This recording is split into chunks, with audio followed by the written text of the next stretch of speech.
ত্রিগুণের অতীত বলে অনুভব করেন, তখন তিনি আমার স্বরূপ প্রাপ্ত হন।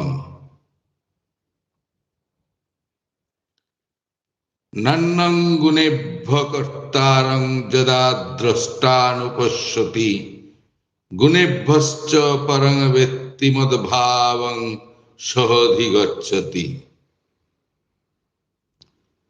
গুণগুলি ব্যতীত আর কেউ কর্তা নেই, অর্থাৎ সমস্ত ক্রিয়া গুণাদির দ্বারাই সম্পন্ন হয়। যা কিছু পরিবর্তন তা সবই গুণাদির মধ্যেই সংগঠিত হয়। তাৎপর্য হলো এই যে সকল ক্রিয়া এবং পরিবর্তনের জন্য